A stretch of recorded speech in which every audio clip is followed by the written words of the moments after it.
اعوذ باللہ من الشیطان الرجیم بسم اللہ الرحمن الرحیم السلام علیکم ورحمۃ اللہ وبرکاتہ۔ طالب علم ساتھیوں، اس سے پہلے والی ویڈیو میں ہم نے سورہ بقرہ کی آیت نمبر 14، 15 اور 16 کے بارے میں پڑھا۔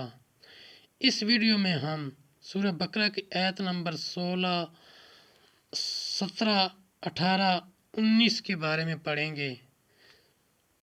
آیت نمبر 17، مثلهم كمثل الذي استوقد نارا فلما أضاءت ما حوله ذهب الله بنورهم وتركهم في ظلمات لا يبصرون۔ آیت نمبر 17 کا ترجمہ۔ ان کی کہاوت اس طرح کی ہے، جس نے آگ روشن کی تو جب اس سے آس پاس سب جگمگا اٹھا، اللہ ان کا نور لے گیا اور انہیں اندھیروں میں چھوڑ دیا کہ کچھ نہیں سوجھتا۔ آیت نمبر 18، صم بکم عمی فہم لا یرجعون۔ آیت نمبر 18 کا ترجمہ۔ بہرے، گونگے، اندھے تو وہ پھر آنے والے نہیں ہیں۔ سورہ بقرہ آیت نمبر 19، او کصیب من السماء فیہ ظلمات ورعد وبرق یجعلون اصابعہم فی آذانہم من الصواعق حذر الموت واللہ محیط بالکافرین۔ آیت نمبر 19 کا ترجمہ۔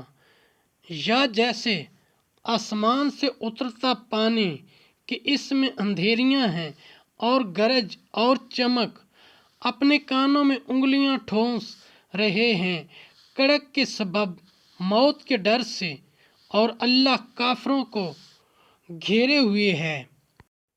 سورہ بقرہ آیت نمبر 17، 18، 19 کی تفسیر۔ یہ ان کی مثال ہے جنہیں اللہ تعالیٰ نے کچھ ہدایت دی یا اس پر قدرت بخشی، پھر انہوں نے اس کو ضائع کر دیا اور ابدی دولت کو حاصل نہ کیا۔ ان کا مال حسرت و افسوس اور عبرت و خوف ہے۔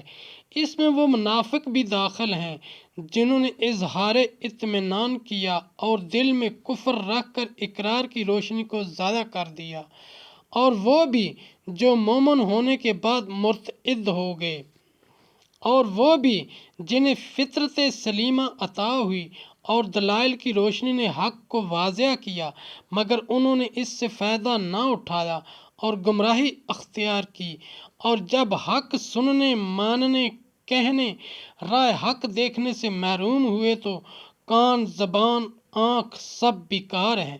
ہدایت کے بدلے گمراہی خریدنے والوں کی یہ دوسری تمثیل ہے کہ جیسے بارش زمین کی حیات کا سبب ہوتی ہے اور اس کے ساتھ خوفناک تاریکیاں اور گرج اور چمک ہوتی ہے، اس طرح قرآن اسلام قبول کی حیات کا سبب ہیں اور کفر و شرک و نفاق ظلمت کے مشابہ جیسے تاریکی منزل تک پہنچنے سے مانع ہوتی ہے، ایسے ہی کفر و نفاق راہ یابی سے مانع ہیں، اور وعیدات گرج کے اور چمک کے مشابہ ہیں۔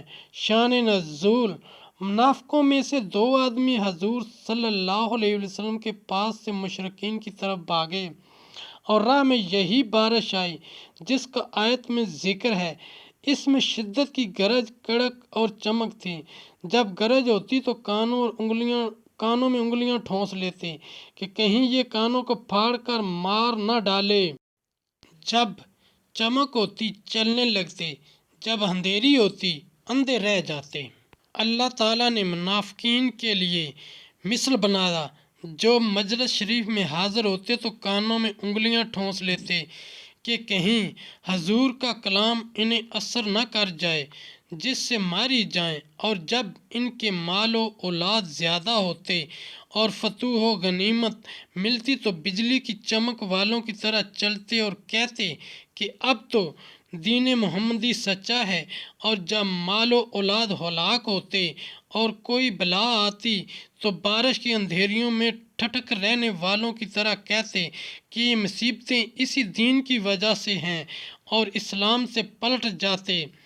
جیسے اندھیری رات میں کالی گھٹا چھائی ہو اور بجلی کی گرج چمک جنگل میں مسافر کو حیران کرتی ہو، اور وہ کڑک کی وحشت ناک آواز سے بندیشہ ہلاک کانوں میں انگلیاں ٹھونستا ہو، ایسے ہی کفار قرآن پاک سننے سے کان بند کرتے ہیں، اور انہیں یہ اندیشہ ہوتا ہے کہ کہیں اس کے دل نشین مضامین اسلام و ایمان کی طرف مائل کر کے باپ دادا کا کفری دین ترک نہ کرا دیں، جو ان کے نزدیک موت کے برابر ہے۔